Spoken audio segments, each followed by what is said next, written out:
going on here in St. Mary's. There is a similar group, a parallel group, actually working in South Africa, in Khayelitsha, as you know.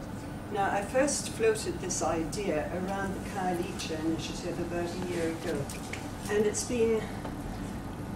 been such a problematic process actually getting it going, and I'm aware that I haven't reported as vigorously as I should have done, but that's because it has been a little bit, you know, one step forward and then we pause and see whether we're going to take the next step. I do want to pay tribute to Pat. Pat has been the person institutionally to move the whole thing through the various committees, and she has put in amazing amounts of work and has been unflagging in her support of this program. Pat and I have worked collaboratively, where she's been the person working institutionally, I've been the person at the front line working with the teachers in Khayelitsha.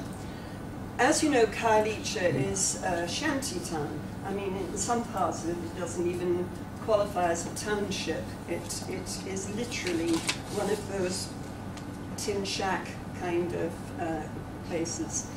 And the teachers that I work with are extremely underprivileged, and the people that they work with, the parents, the families, the children, are extremely poor. Your contributions have enabled those teachers to pursue their studies. After a long experience of trying to find out whether they were committed or not, and that's been very interesting and educational process in itself, we have now consolidated to a group of 13 people who are fully committed.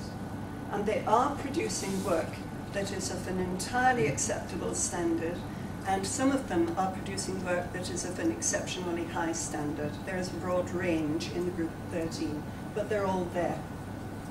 They have completed their first module, and it has been passed, and they are now about to complete their second module. Now that we have got them registered and actually in business, I mean, I have to smile.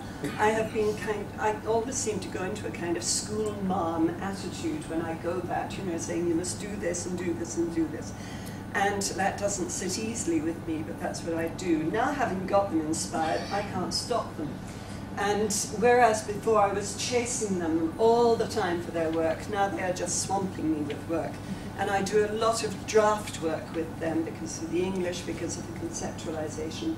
Remembering, of course, that these are all black teachers. Historically, they have been systematically deprived of the same kind of education that was given to their white counterparts. So they've got a lot of catching up to do, but they are catching up.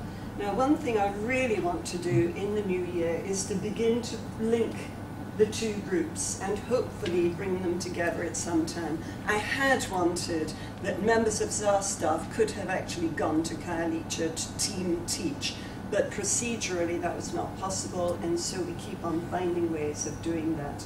But I want to say thank you to anyone here who is contributing monies to support the studies of those teachers. You know who they are.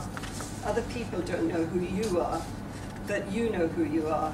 And if anyone wishes to contribute to that, Barbara has more forms which you can fill in and donate monies to support their studies. I want to make the case and make the point very clearly that any money that you contribute goes to the teachers. It does not go to me. It goes to support their studies because they are paying absolute peanuts for their program, and you are supporting the rest. So thank you. I'm not sure that you fully appreciate the significance of what you are doing, but I'm hoping to bring the groups together that that significance is made very, very clear. You are doing amazing work in giving money to those teachers to support their studies. Just interestingly, I put in a proposal for next year's American Educational Research Association with 3 of those teachers, and blow me down, it's been accepted. So now I've got to find ways of getting those 3 teachers to Chicago next year. And I've booked us all into the Hyatt Hotel regardless. And last week I was on to the High Commission to say, would you please give us £2,000 and 3 plane tickets to get them from Cape Town to Chicago. So I'm hopeful, please God, that the High Commissioner will find time to look at our plea, and we keep on pursuing. So that's going on in Khayelitsha, and it is a success story. And very soon I will begin to write that up for publication. Routledge Publishers has actually expressed an interest to writing, to publishing that story. And I did have a chat with one of the editors there. He was talking about trying to get it serialized in the Times Ed. So we'll hope that that will happen. So is that all right on South Africa? Does anyone want to ask any questions around that, just for information? I mean, it started from nothing and now it's fantastic. And so thank you so much for your support of the teachers. Where do I go now? I go to international links. I get quite busy around this, and in the last year, I was just writing down where I've been. In the last year, I've developed links with people in China, elsewhere in the UK, in New Zealand, in Iceland, in South Africa, and in Ireland. So I'm quite busy traveling around. Wherever I go, I represent St. Mary's and try to build that link. And the links are happening. From South Africa, people from the Nelson Mandela Metropolitan University visited here at the last July conference and enjoyed it very well. They're coming again in February. We have a contingent of people coming in February from Iceland, where I was about a month ago. Lots of interest in what we are doing in New Zealand. In Ireland, you know, I work with the University of Limerick as well as other agencies. On Tuesday of next week, I'm at the graduation ceremony of the second of my PhD group to go through then, and I'm hoping to build strong links between the University of Limerick and St. Mary's. So lots of nice things happening there. In China, a colleague, Moira Laidlaw, has negotiated that 5 people there in Ningxia Teachers University can study for their PhDs under the auspices of St. Mary's. She would be the supervisor and we would act as professional mentors for her, so there are lots of links there. What else?